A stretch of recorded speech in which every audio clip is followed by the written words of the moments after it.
سلسلہ واقعہ کی اگلی کڑی یہ ہے کہ یوسف علیہ السلام کے بھائیوں نے حضرت یوسف علیہ السلام کو ایک اسماعیلی مدیانی قافلے کے ہاتھوں ایک قلیل قیمت میں غلام گریختہ قرار دے کر فروخت کر دیا۔ یہ قافلہ شام سے مصر کو بخورات، بلسان اور مسالہ جات لے کر جا رہا تھا۔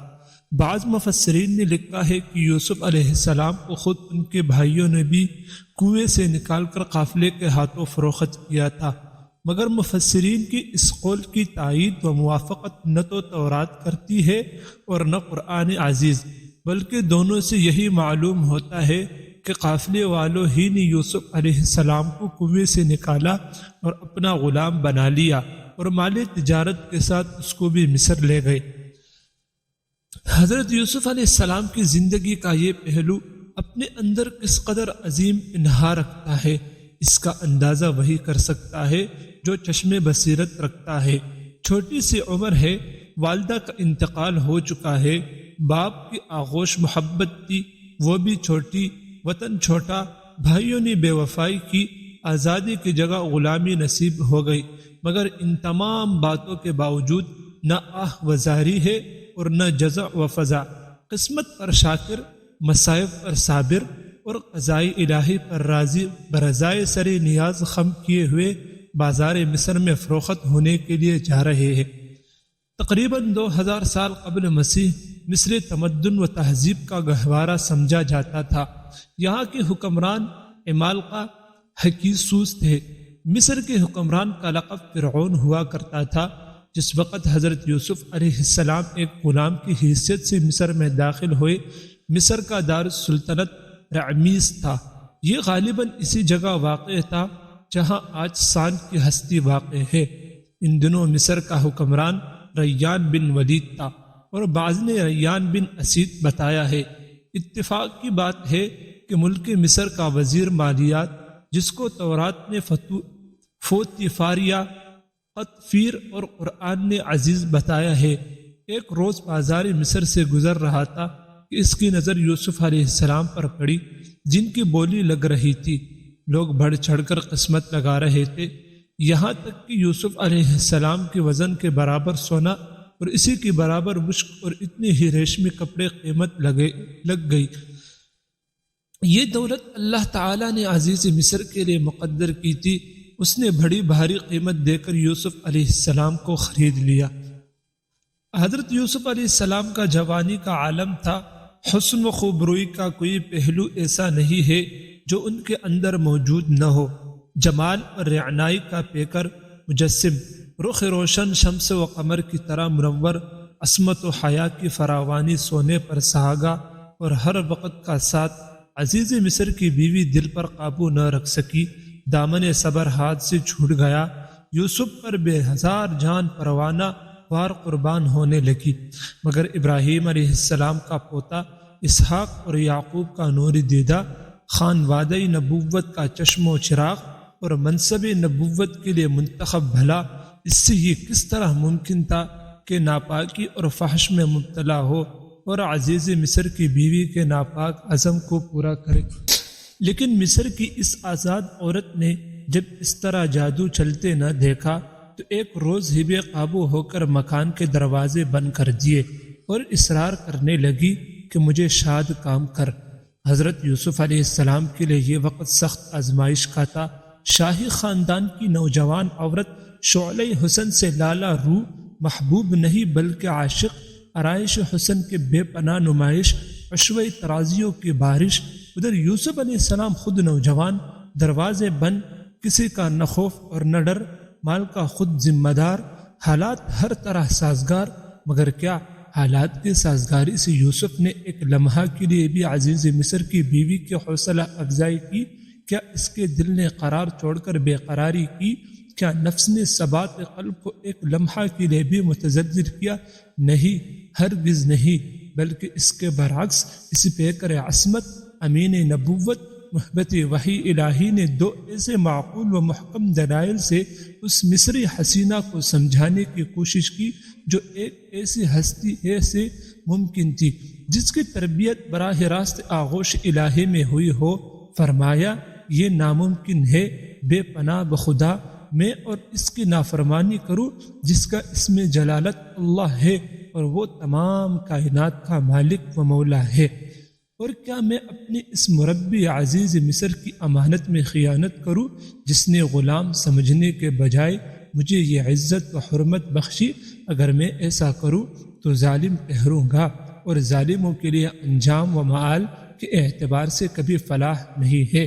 مگر عزیز مصر کی بیوی پر اس نصیحت کا مطلق اثر نہ ہوا اور اس نے اپنے ارادے کو عملی شکل دینے پر اصرار کیا۔ تب یوسف نے اپنے اس برہنان رہنے کے پیش نظر جس کو وہ دیکھ چکے تھے صاف انکار کر دیا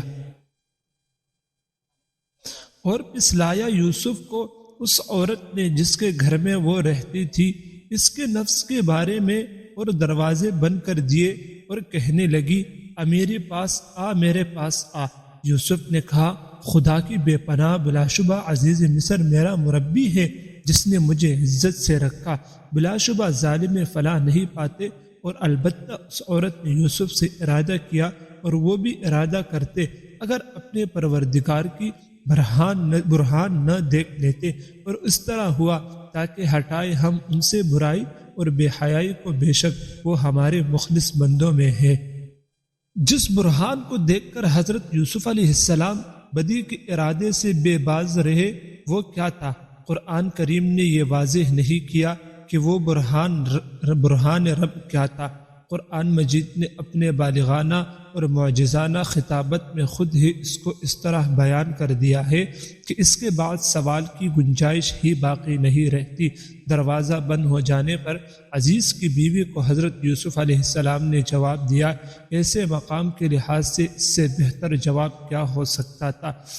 یہی وہ برہان رب تھا جو یوسف کو عطا ہوا اور جس نے عصمت یوسف کو بے داغ رکھا۔ یہی وجہ ہے کہ قرآن نے اس کے بعد بڑے شدومت سے بیان کیا، کذالک یوں ہی ہوا تاکہ ہٹا دے ہم اس سے برائی اور بے حیائی، بے شک وہ ہمارے مخلص بندوں میں سے ہے۔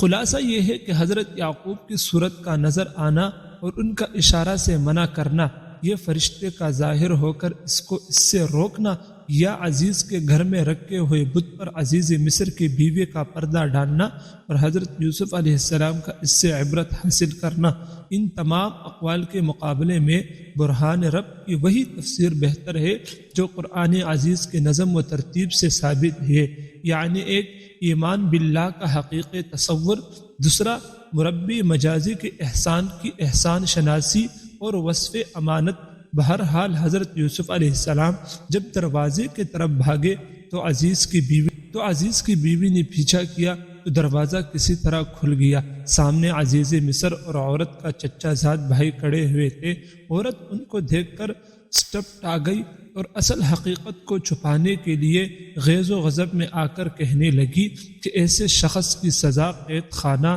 یا دردناک سزا کے علاوہ اور کیا ہو سکتی ہے جو تیرے اہل کے ساتھ ارادہ بد رکھتا ہو۔ حضرت یوسف علیہ السلام نے اس کے مکر و فریب کو سنا تو فرمایا یہ اس کا بہتان ہے، اصل حقیقت یہ ہے کہ خود اس نے میرے ساتھ ارادہ بد کیا تھا، مگر میں نے کسی طرح نہ مانا اور بھاگ کر باہر نکل جانا چاہتا تھا کہ اس نے پیچھا کیا، اتفاقاً سامنے آپ نظر آ گئی تو اس نے یہ جھوٹ گھڑ لیا۔ عزیز کی بیوی کا چچا زاد بھائی ذکی یعنی سمجھدار اور ہوشیار تھا۔ اس نے کہا یوسف کا پیراہن دیکھنا چاہیے، اگر وہ سامنے سے چاک ہے تو عورت راست باز ہے، اور اگر پیچھے سے چاک ہے تو یوسف صادق القول ہے اور عورت جھوٹی ہے۔ جب دیکھا گیا تو یوسف کا پیراہن پیچھے سے چاک تھا۔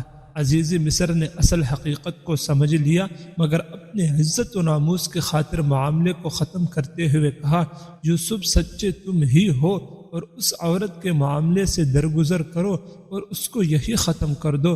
اور پھر بیوی سے کہا یہ سب تیرا مکر ہے، اور تم عورتوں کا مکر و فریب بہت ہی بڑا ہوتا ہے، بلا شبہ تو ہی خطا کار ہے، لہٰذا اپنے اس حرکت بد کے لیے استغفار کر اور معافی مانگ۔ بعض روایات میں کہا گیا ہے کہ یہ شہادتیں پیش کرنے والا ایک شیر خوار بچہ تھا۔ خدا نے اسی قوت گویائی عطا فرمائی اور اس بچہ نے یہ شہادت دی۔ لیکن یہ روایت کسی صحیح قوی سند سے ثابت نہیں ہے، اور نہ اس معاملے میں خواہ مخواہ معجزہ سے مدد لینے کی ضرورت محسوس ہوتی ہے۔ اس شاہد نے جس قرینہ کی بنیاد پر جس شہادت کی طرف توجہ دلائی ہے وہ سراسر ایک معقول شہادت ہے، اور اس کو دیکھنے سے بیک نظر معلوم ہو جاتا ہے کہ وہ شخص ایک معاملہ فہم اور جہان دیدہ آدمی تھا۔ جو صورت معاملہ سامنے آتی ہے معاملہ کے تہ تک پہنچ گیا۔ مفسرین کی یہاں شیر خوار بچہ کا قصہ دراصل یہودی روایات سے آیا ہے۔ تفسیروں میں ایک مرفوع روایت کے حوالے سے آتا ہے کہ یہ گواہ ایک شیرخوار بچہ تھا جو بطور خرق عادت حضرت یوسف علیہ السلام کی صفائی میں بول اٹھا تھا، لیکن بہت سے ائمہ تفسیر نے اس کے علاوہ کہا ہے کہ یہ شخص زلیخا کا چچا زاد بھائی تھا جو شاہی درباریوں میں سے تھا۔ ما کان بسبی ولکن کان رجلا حکیما ما کان بسبی ولکن کان رجلا حکیما۔ ابن جریر اکرمہ یہاں شہادت سے عرفی اور اصطلاحی شہادت مراد نہیں ہے جس کے لیے عاقل بالغ مسلمان عادل، اور یہ گواہی تو صرف اس معنی میں تھی کہ اس نے فریقین کے متضاد بیانات کے درمیان فیصلے کا ایک عاقلانہ طریقہ سمجھا دیا۔